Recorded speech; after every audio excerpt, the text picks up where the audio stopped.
Hello everyone. आज हैं आप ज्ञानवर्धक एमजे चैनल पे और आपको पता ही है कि कल आपका साइंस का बोर्ड का एग्ज़ाम है क्लास 10th का। ठीक है, तो अब देखिए एक दिन में आप क्या क्या अपना प्रिपेयर कर सकते हैं जो कि आपके पेपर में बेनिफिशियल रहेगा। देखिए सबसे पहले तो अब इतना नहीं है आप कुछ नया पढ़ रहे हैं, आप सबको पता है कि भाई जो भी आपने पढ़ा है, जितना भी पढ़ा है चाहे वो लिमिटेड ही है, पर उसको रिवाइज़ कीजिए, क्योंकि अगर आप उसको रिवाइज़ करके नहीं जाएंगे तो आप उस चीज़ को भी भूल जाएंगे। तो सबसे पहले मैं हमेशा बताती हूँ, हमेशा की तरह आज भी बता रही हूँ कि मेन फैक्टर आपका रिवीजन है। जो पढ़ा है उसे रिवाइज़ कीजिए, रिवाइज़। ठीक है, रिवाइज़ करना आपका मेन फैक्टर है। अब देखिए साइंस के अंदर आपके 3 पार्ट होते हैं, फिजिक्स केमिस्ट्री एंड बायोलॉजी। ठीक है, फिजिक्स केमिस्ट्री एंड बायोलॉजी। देखिए फिजिक्स में आपको क्या करना है। देखिए फिजिक्स में मैं आपको बता देती हूँ, ऐसे क्वेश्चंस आपको बताने वाली हूँ जो आएंगे ही आएंगे और हर बार आते हैं। ठीक है, तो उसमें आता है आपका जैसे इमेज फॉर्मेशन कौन सा, जो आपका लेंस मिरर पे जो इमेज फॉर्मेशन होता है उसके बारे में आपको पहले पता होना चाहिए कि अगर आपकी ऑब्जेक्ट फोकस पे है तो इमेज कहाँ बनेगी। ऐसे मतलब हर जगह पे कहीं पे इमेज रखी है तो उसकी इमेज वो कहीं पे कोई ऑब्जेक्ट रखी हुई है तो इसकी इमेज कहाँ बनेगी। ठीक है, तो आपको इमेज फॉर्मेशन पता होनी चाहिए। इसका आपका एमसीक्यू टाइप में भी क्वेश्चन वो रख सकता है कि अगर आपको कॉनकेव लेंस दे दिया और आपकी ऑब्जेक्ट मान के चलिए फोकस पे रखी है तो इमेज कहाँ फॉर्म हो रही है, तो इससे रिलेटेड भी आपसे पूछ लेगा, एमसीक्यू में भी पूछ सकता है। तो आपको पहले पता होनी चाहिए। दूसरी चीज़, आपको ड्रॉ करना आना चाहिए। ड्रॉ करने वाला क्वेश्चन आपके लॉन्ग क्वेश्चंस में भी आ जाता है कि बताइए जैसे कोई भी लेंस हो गया या मिरर हो गया कि इमेज आप बताइए कहाँ फॉर्म होगी। ठीक है, तो क्या बताया मैंने आपको, मैंने बताया इमेज। तो ये जो इमेज वाला जो आपका पॉइंट बता रही हूँ, इससे आपका क्वेश्चन आएगा ही आएगा, इसको आप करके जाइए। ठीक, सेकंड चीज़ मैं आपको बताना चाहती हूँ, इसमें क्या है कि आपके फॉर्मूले बहुत महत्वपूर्ण होते हैं आपके फिजिक्स के लिए। क्या फॉर्मूले इसलिए महत्वपूर्ण होते हैं क्योंकि देखिए आपके इसी में केवल जितने भी न्यूमेरिकल टाइप क्वेश्चंस आते हैं वो केवल फिजिक्स से ही आते हैं, बाकी केमिस्ट्री में नहीं होते क्वेश्चन, ना ही आपके बायोलॉजी में होते हैं। तो फिजिक्स में अगर न्यूमेरिकल हैं तो वो आएंगे, नॉर्मली बात है। तो आपको फॉर्मूले नहीं आएंगे तब तक आप क्वेश्चंस कहाँ से कर लेंगे।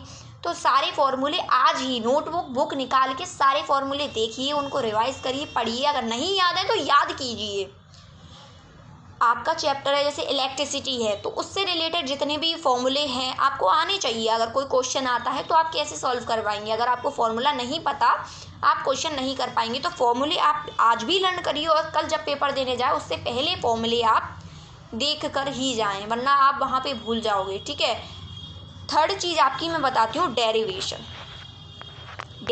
होते हैं आपके फिजिक्स में। तो आपको डेरिवेशन कुछ बताए होंगे, आपके स्कूल में कराए होंगे, इंपॉर्टेंट बताए होंगे, ये डेरिवेशन करके जाएं, तो उनको आप एक बार देख लीजिए कि वो कैसे होता है। ठीक है, तो वो चीज़ आपको आनी चाहिए क्योंकि डेरिवेशन भी आपके एग्ज़ाम में पूछ लिए जाते हैं।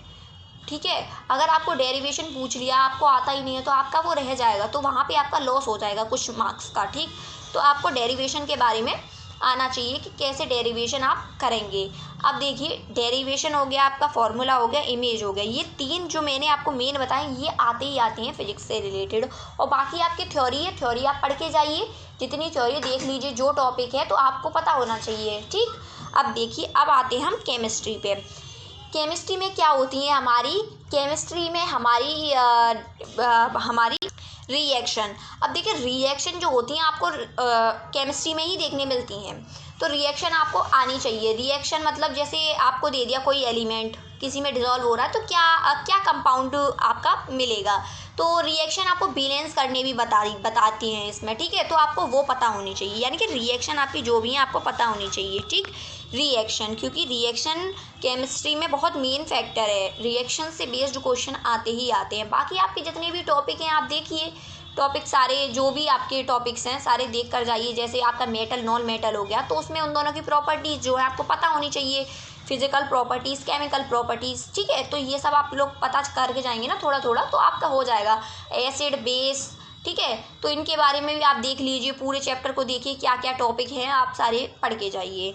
अब हम आते हैं बायोलॉजी में। बायोलॉजी में आपको क्या करना है, देखिए बायोलॉजी में मैं आपको एक मुख्य चीज़ बता देती हूँ, बायोलॉजी में सभी बच्चे याद करके जाते हैं क्योंकि उसमें ज़्यादातर चीज़ें याद करने की होती हैं, ऐसी कोई चीज़ नहीं होती जो आप वहाँ पे सॉल्व करेंगे। बायोलॉजी का मेन फैक्टर है लर्निंग। अगर आप लर्न नहीं कर पाते हैं तो बायोलॉजी में आपको समस्या हो जाती है।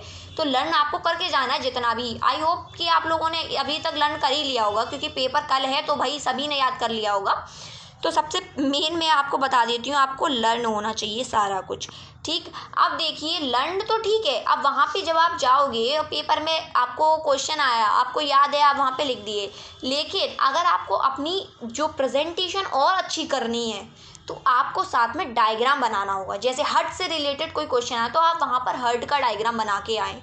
ठीक है, अब वहाँ पे काफ़ी सारे डायग्राम होते हैं आपके बायोलॉजी में। तो क्या मैंने आपको बताया, कोई भी क्वेश्चन है अगर उसमें आप डायग्राम बनाना जानते हैं, ठीक, तो डायग्राम आप बनाइए। क्या? डायग्राम। ठीक है, डायग्राम आपको बनाना ही बनाना है, मेरी राय से तो यही है।